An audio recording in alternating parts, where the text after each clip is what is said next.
I mean, the biggest question is a 55-inch platform needed on the market today? Yes, I think it is.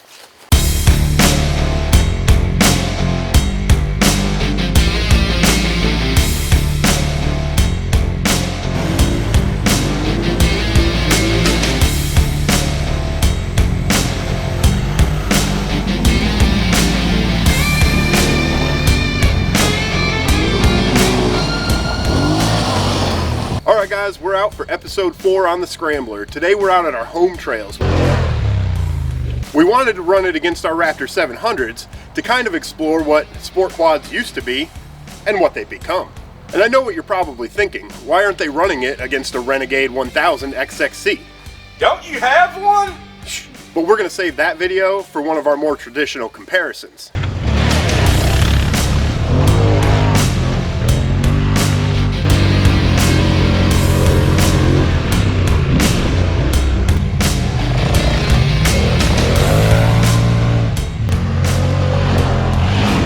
We know the Scrambler S doesn't make a good direct head-to-head comparison with a traditional sport machine, but today's all about going out and having fun and seeing what the Scrambler can do on XC-style trails. ATV on Demand and the majority of our test riders hold traditional straight-axle sport machines in high regard. The Raptor 700 is the best-selling sport ATV of all time and one of our personal favorites. Hardcore enthusiasts like the viewers of this channel know that sport quads have suffered near extinction in the market in the early part of the last decade. Thankfully for the sport purists among you and for the future of cross-country and motocross ATV racing, Yamaha has kept pure sport ATVs alive with the Raptor 700 and YFZ 450. A comparison between the two has been our highest viewed video of all time, and we believe that reflects the continued interest in this segment of the market. Polaris has never shied away from innovation, even if they did succumb to the sport quad apocalypse. The Scrambler was originally introduced in 1985 as a 250cc two-stroke three-wheeler. The Scrambler has seen several iterations throughout its history, including a 400cc two-stroke and 500cc four-stroke in the 1990s, to the Sport 4x4 big bore generation beginning in 2014. So it shouldn't come as a surprise that the Scrambler has continued to grow, both in size and in performance. Yamaha won the survival of the fittest in the pure sport category with the Raptor and YFZ choking out the Predator and Outlaw. But the same could be said about Polaris' Scrambler out-surviving Yamaha's Wolverine, before the name was recycled to the sport utility side-by-side. That's a little background on how we got to this point in the market today, so let's dig in.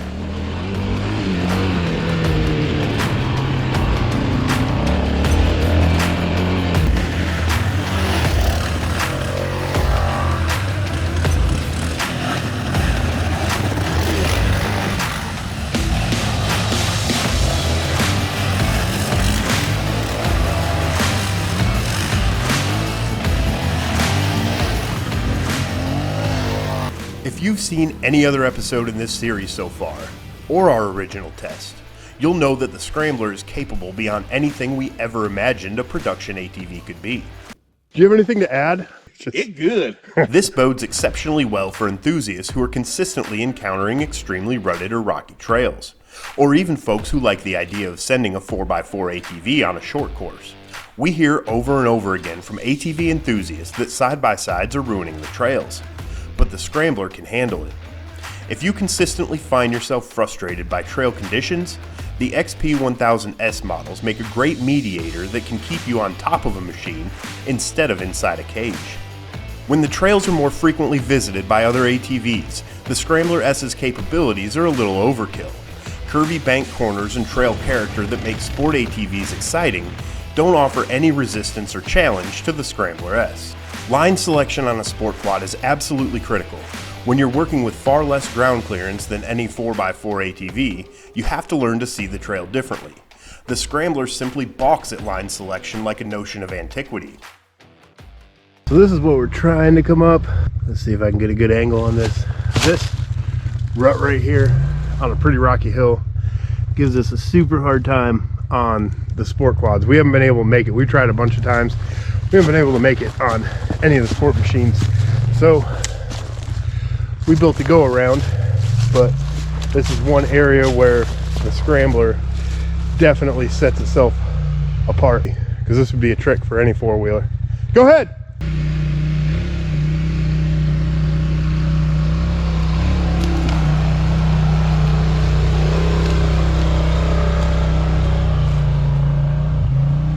I mean, it makes it look easy, and that's not an easy part. We've tried repeatedly on multiple four-wheelers to get through that rut. There's no give on either side, and it just trips us up every single time, especially today with it being a little bit slick out here. The Scrambler really does that kind of thing, no problem. Super simple. Power on the 1000cc 4x4 machines of today is beyond the boundary of what can be used on a trail. For the most part, the same can be said about the Raptor 700. The Raptor 700 horsepower stock is in the mid-40s, roughly half of the Scrambler S. But its dry weight is 422 pounds, which is less than half the dry weight of the Scrambler at 881 pounds. So on wooded trails, either machine is fully capable of getting your adrenaline pumping. Both machines also have more reliable horsepower available with the right performance upgrades, like an exhaust and optimizer from HMF Racing. HMF Racing has a huge variety of slip-on and full exhaust systems for your Raptor 700, and a full line of exhausts and bolt-on accessories like the Defender front bumpers and hitch receiver for your Scrambler S, all available at hmfracing.com. Of all the places we've ridden in episode 1 through 3, the Scrambler has never felt too big. Any trails that side-by-sides frequent are going to make the Scrambler feel right at home. Of all the places interview. Well, I'm all about the wheeler life. I'm all about the wheeler life. Yeah, I'm looking for these gem one-liners, you know? Like, don't think about it, just do it. You know, just put it out there. All the places we've been, where's the Scrambler been the best? I would definitely want a Scrambler if I was going to ride the common side-by-side trails like Wildcat Off-Road, Blue Holler Off-Road, Central Tennessee, those kind of places. That's where I would definitely want to be on a Scrambler, because like that's Windrock, Brimstone, you know, Eastern Tennessee, West Virginia, Kentucky. Yep. The side-by-side trails are definitely going to be where it's at. Hatfield-McCoy trail system, where the trails are plenty wide for side-by-sides, plenty wide enough for that. That thing would be awesome out there. Yeah, for sure.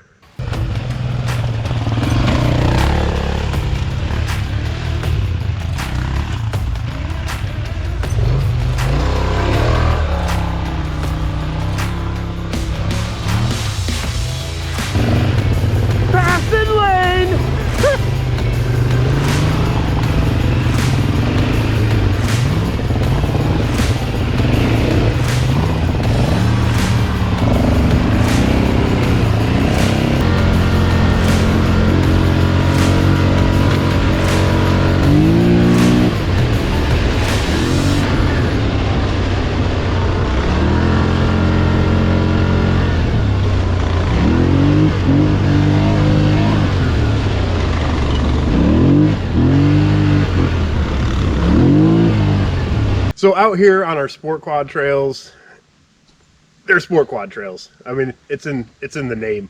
So I'd rather be on a Raptor, but these kind of trails don't really exist so much anymore.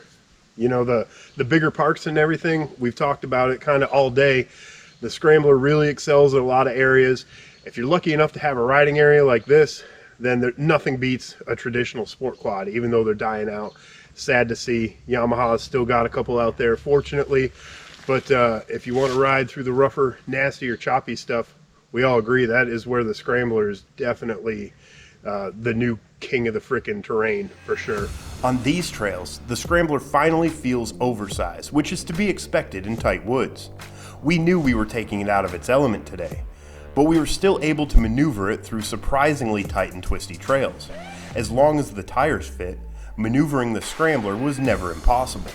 Yeah, I mean, it just feels just so much bigger in the tighter woods. You're out on regular trails and you never really notice the width of it, but you get in here and you notice really quick everything's closing in on you. Obviously the Raptor is in its element on these trails. Its 46.1 inch width makes it super agile, and darting between trees and zipping through a trail barely wide enough for the Scrambler feels like a highway on the Raptor. We've had some comments about the Scrambler and mud protection on our previous episodes, and it's true, the mud protection on the Scrambler, or any sport machine for that matter, isn't great. The Scrambler is also nearly the size of a side-by-side, which makes cleaning it proportionately more labor-intensive. That's why we partnered with Slick Products for this series, because we knew we were going to need the best cleaning products available. Slick Products' 3-step process with their wash accessories takes the guesswork out of what you need to get your ride showroom clean again, with the peace of mind of knowing that you won't be damaging sensitive items. The Scrambler's surprisingly good as an exploring machine in the woods. If it has room to fit, there's almost nothing that can stand in its way. We have an excess of creek beds out here, so we decided to crawl the Scrambler through some of the chunkier sections. We knew the Scrambler would make a good crawling machine after the creek bed in episode 3, but we were blown away at just how good of a crawler it truly is. If you plan to put your machine through the extreme abuse, you'll have the best luck by adding some virtually indestructible OMF wheels. We've shown you our choice with the factory red color match, but OMF can build literally any wheel you can dream up for your ATV, side-by-side, or truck.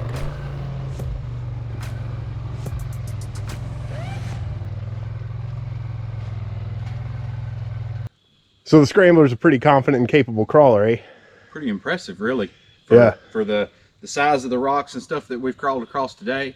I know we hit some the other day at Land Between the Lakes, and this thing, the all-wheel drive on it works flawless, and it's very capable. We did a little bit of creek crawling at Mild to Wild, but it was flatter rocks, and it didn't really offer it much of a challenge. This was very rocky, and it's... I mean, we should have expected it with the ground clearance and all that kind of stuff, but it's a crawling four-wheeler. Yeah, you really notice the ground clearance when it comes to crawling over these large rocks and stuff like this. Yeah, and we did swap out the tires. We put GBC's Canati Terra Masters on there just to try something different. A little bit wider in stock, they're 10 inches, but we just kind of wanted to experience everything we could with the Scrambler before we gave it up, and we hadn't tried any kind of more UTV oriented steel belted radial 10-ply tires. So very, very good for crawling, and of course they're reversible, so that's kind of neat. No, a lot of people knock the all-wheel drive system. The all-wheel drive system Polaris has, I think it's spot on. I really, really like it. Yeah. What do you like about it? Hit it on the fly? Well, one, you can hit it on the fly. Two, it's supposedly, you know, the rear end will slip, and then it's when the front end grabs. To me, it's non-noticeable. I mean, yeah, you can't tell. Unbelievable. You get in these sections like this. I mean, when he would come and approach a rock, he did not have to hard on the gas or anything. It just the all-wheel drive engaged, right, and it automatically just pointed him over the obstacle on to the next thing. Yeah, it's not like you're waiting for half a wheel to slip or anything like that. When you need it, it feels like it's just automatically there. Zero jerking. Like you were saying, you're not waiting for another wheel to slip for it to engage. Yeah. Super, super smooth, and people take for granted the all-wheel drive system, but when you're in a scenario like this, it makes life so and on a big four-wheeler like this, it really works well on a big machine like this. Of course, you know, everybody likes true four-wheel drive with diff lock. I feel like this is the next best thing, if not better. In a lot of situations, it's better. It's better for riding around in all the time to get more traction, like on a slicker trail. It's way better to ride around in all-wheel drive all the time. I mean, when you have an all-wheel drive, if it doesn't need it, guess what? You're in two-wheel drive. When you do need it, there's no thinking. It's there.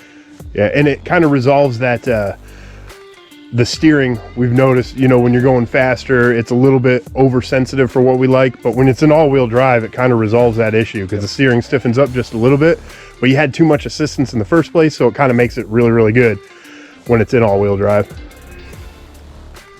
Question number 1. This is for Brian. Brian, where's your beard? It's in my wife's purse. Uh-oh. It's with his balls. So the difference between the CVT transmission and the gear-on-gear manual clutch transmission of the Raptor? I'm a manual clutch guy. The CVTs are a necessary evil in some respects. They do really well. They're very approachable for like beginner riders. You know, somebody who is not used to riding motorcycles or didn't come up on dirt bikes. All of us came up on dirt bikes and on sport quads, so we kind of grew up with the manual transmissions, you know, riding motorcycles and all that kind of thing. So to me, banging through gears is kind of part of the fun, but I definitely see why a CVT is good for people who didn't really have that kind of prior experience. Me, the CVT, you never have to wonder what gear you're in. If you come up on a bad spot, you're not going to kill it. It's right where it needs to be, and it just goes. So I have no problems with the CVT. Would I ever want a sport quad with a CVT? No. Nothing like the power delivery when you dump the clutch and it's right there. There is no lag. It's there. And it's more manageable, you know, when you're trying to hit like a really tough turn or whatever, you clutch it, you give it gas. Like, you have a little bit more control when you have a manual clutch, in my opinion.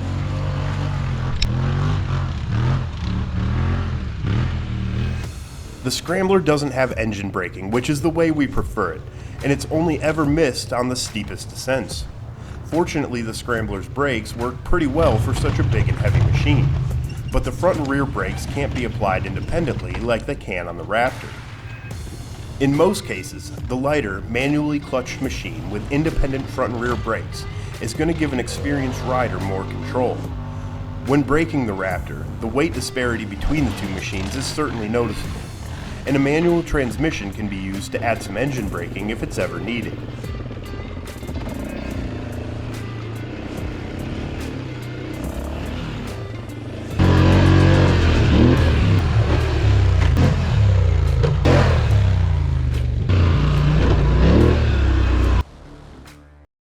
And it jumps and lands like... My only thing is if your buddies have side-by-sides but you want a wheeler, that's it.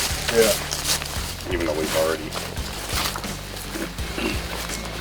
So to us, the coolest thing about the Scrambler is that it exists. We think it's really cool that Polaris is kind of pushing the boundaries, coming out with new stuff that's totally different on the market because it gives people options. And this machine does things different than any other ATV on the market, and it is absolutely the right machine for some folks.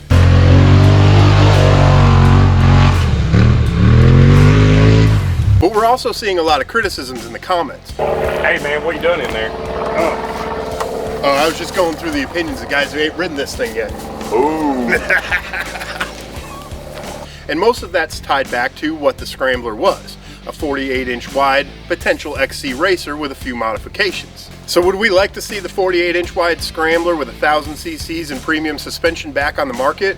Yes, absolutely.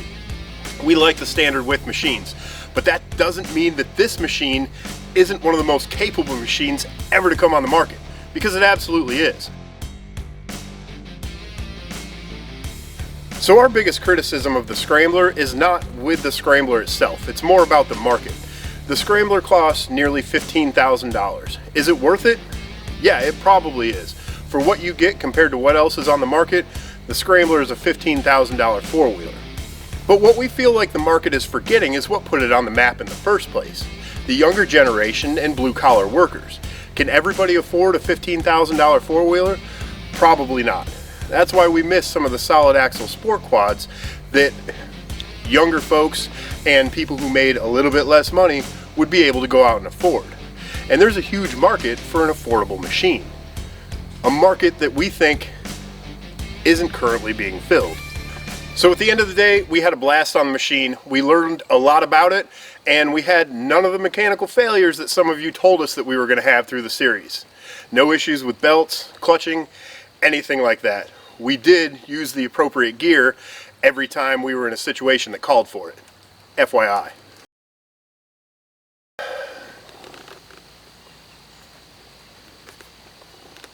Tires? Think of something organic and unforced. My hump. My lovely lady love. Check it out. This one fell off. It definitely has its place in the off-road market. Yeah, it fills a niche. Yes. It fills a niche and an itch that we didn't know we needed to be scratched. I concur. Thanks. That's my part. You did good. Feel good about it. Guys, have we talked about the light bar? No. It's got a light bar. A light bar on front. We'll turn that light bar. Turn it on. Let's see what it looks like. I'm going to do it right now. Oh, that's bright. That bright light. Light bar. Light bar. Oh, hey, didn't see you there. Chad here from ATV On Demand, and we wanted to tell you today a little bit about fly racing. Yeah, I did Sportsman XP 1000S versus Scrambler 1000S. 1, 2, 3, go. Sportsman XP 1000S. Scrambler XP 1000S. Big boy, Sportsman, Fenders, 1000S. So mud protection, is that your guys' biggest thing? That, and I can pull a trailer behind it. Racks and storage. Racks and storage. Yeah, that's all good stuff. I like the sight lines of the Scrambler. I like being able to see the front tires. I think that's one of the coolest parts of the Scrambler. We've been pretty impressed with it. It's set up for a little bit more aggressive riding, so that's why I think the Scrambler's cool. Racks and storage, really good argument. You get a little bit more utility out of the Sportsman than you do the Scrambler.